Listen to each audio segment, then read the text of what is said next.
Primeiro eu quero dizer que eu concordo com vários pontos que já foram colocados, muitos deles eu vou falar novamente, mas acho que o primeiro ponto é em relação à valorização de recursos humanos e fortalecimento das carreiras científicas. Eu vou procurar ler um pouquinho aqui do que está no slide, até para não passar o tempo.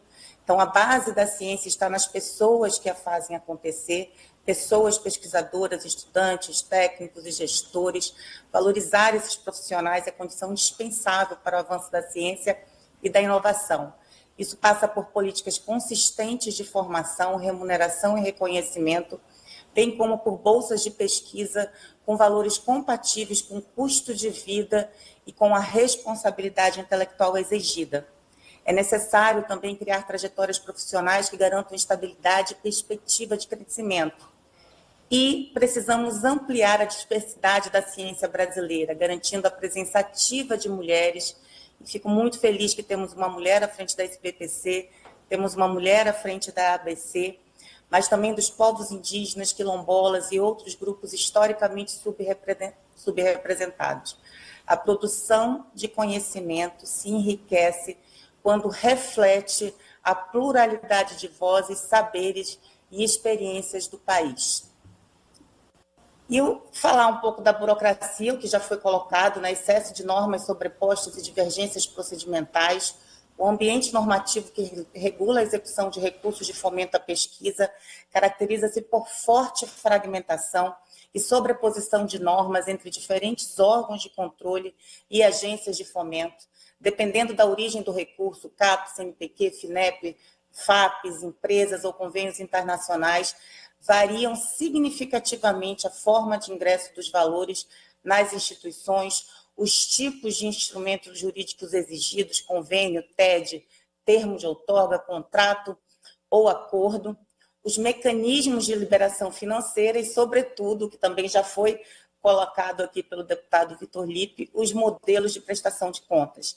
Essa multiplicidade de exigências impõe um tempo excessivo de tramitação às equipes técnicas e administrativas, sobretudo nas instituições federais, onde o nível de documentação requerido para cada aquisição ou contratação, mesmo de pequeno valor, frequentemente inviabiliza a celeridade e a eficiência necessárias à atividade científica e faz com que as universidades federais acabam perdendo importantes projetos por não terem a celeridade necessária.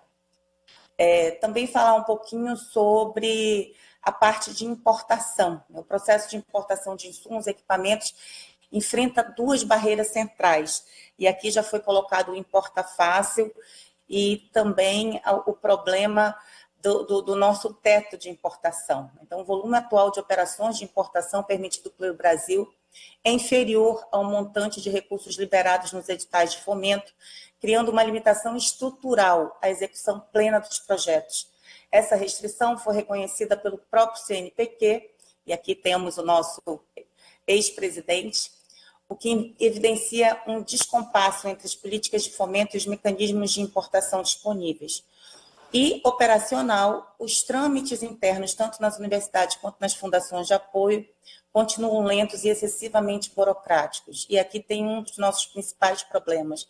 Faltam profissionais especializados e setores estruturados para apoiar. A grande maioria das universidades federais ainda não consegue ter um setor que possa fazer de forma célere esses procedimentos. Interpretação restritiva da lei de inovação e a necessidade de ampliação de sua lógica para a pesquisa. A lei de inovação já foi trazida aqui como um dos pontos muito importantes pela nossa presidenta Francilene, e o marco legal de CTI representaram avanços expressivos ao flexibilizar as relações entre instituições científicas e tecnológicas e o setor produtivo, favorecendo a cooperação, a transferência de tecnologia e a criação de ambientes de inovação. Contudo, ainda prevalece uma interpretação restritiva de seus princípios, aplicando-se essa flexibilidade quase exclusivamente às ações de inovação tecnológica, enquanto a pesquisa científica, em especial a de base e a aplicada, continua submetida a uma rigidez normativa que compromete sua eficiência e dinamismo. A mesma lógica de flexibilização cooperação e parceria que a Lei de Inovação consagrou para o campo da inovação deve ser ampliada e incorporada à gestão das atividades de pesquisa científica, permitindo maior agilidade na execução de projetos, na gestão de recursos e na interação com o setor privado. Essa aproximação é essencial para atrair novos investimentos privados, fomentar parcerias público-privadas e diversificar as fontes de financiamento da ciência, fortalecendo o ecossistema de CTI como um todo. A expansão dessa abordagem integrada, em que pesquisa e inovação são vistas como partes complementares do mesmo ciclo de desenvolvimento, é decisiva para garantir que o país avance em direção ao modelo sustentável e competitivo de produção do conhecimento. Fortalecimento da CAPES e do CNPq e a sustentabilidade do Sistema Nacional de Ciência e Tecnologia, pós-graduação e pesquisa. O fortalecimento institucional e orçamentário da CAPES é condição indispensável para a manutenção do sistema de pós-graduação e pesquisa no Brasil, que o Brasil construiu e expandiu ao longo das últimas décadas. A ampliação dos recursos aportados à CAPES e CNPq é essencial para assegurar a continuidade das bolsas, programas de fomento e iniciativas estratégicas que sustentam a formação de pesquisadores, a produção científica e a interiorização da pós-graduação. As ações da CAPES têm se pautado por critérios de equidade e expansão territorial, garantindo que universidades de todas as regiões tenham acesso a instrumentos de qualificação e internacionalização.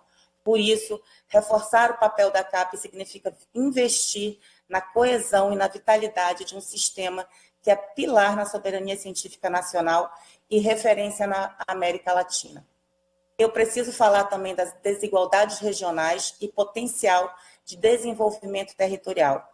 As assimetrias regionais continuam sendo um dos principais desafios do Sistema Nacional de CTI. Universidades e institutos das regiões Norte, Nordeste e Centro-Oeste têm papel estratégico para o desenvolvimento territorial, mas ainda enfrentam limitações de infraestrutura, conectividade e fixação de quadros. Políticas diferenciadas, voltadas à redução dessas disparidades, são fundamentais para que todo o país participe de forma equitativa na economia do conhecimento. Há uma profunda concentração de infraestrutura científica e tecnológica nas regiões Sudeste e Sul, onde se concentram os maiores orçamentos, grupos de pesquisa consolidados e empresas inovadoras. Finalmente, financiamento de longo prazo e estímulo à pesquisa na fronteira do conhecimento. Garantir financiamento contínuo e de longo prazo é fundamental para consolidar um ambiente científico capaz de assumir riscos e inovar em áreas de fronteira do conhecimento. Pesquisas disruptivas que demandam tempo, experimentação e infraestrutura complexa só florescem em contextos estáveis e previsíveis. Um bom exemplo são os programas estruturantes do FNDCT e outros mecanismos de parceria público-privada que podem garantir a previsibilidade e a continuidade dos investimentos em ciência e inovação.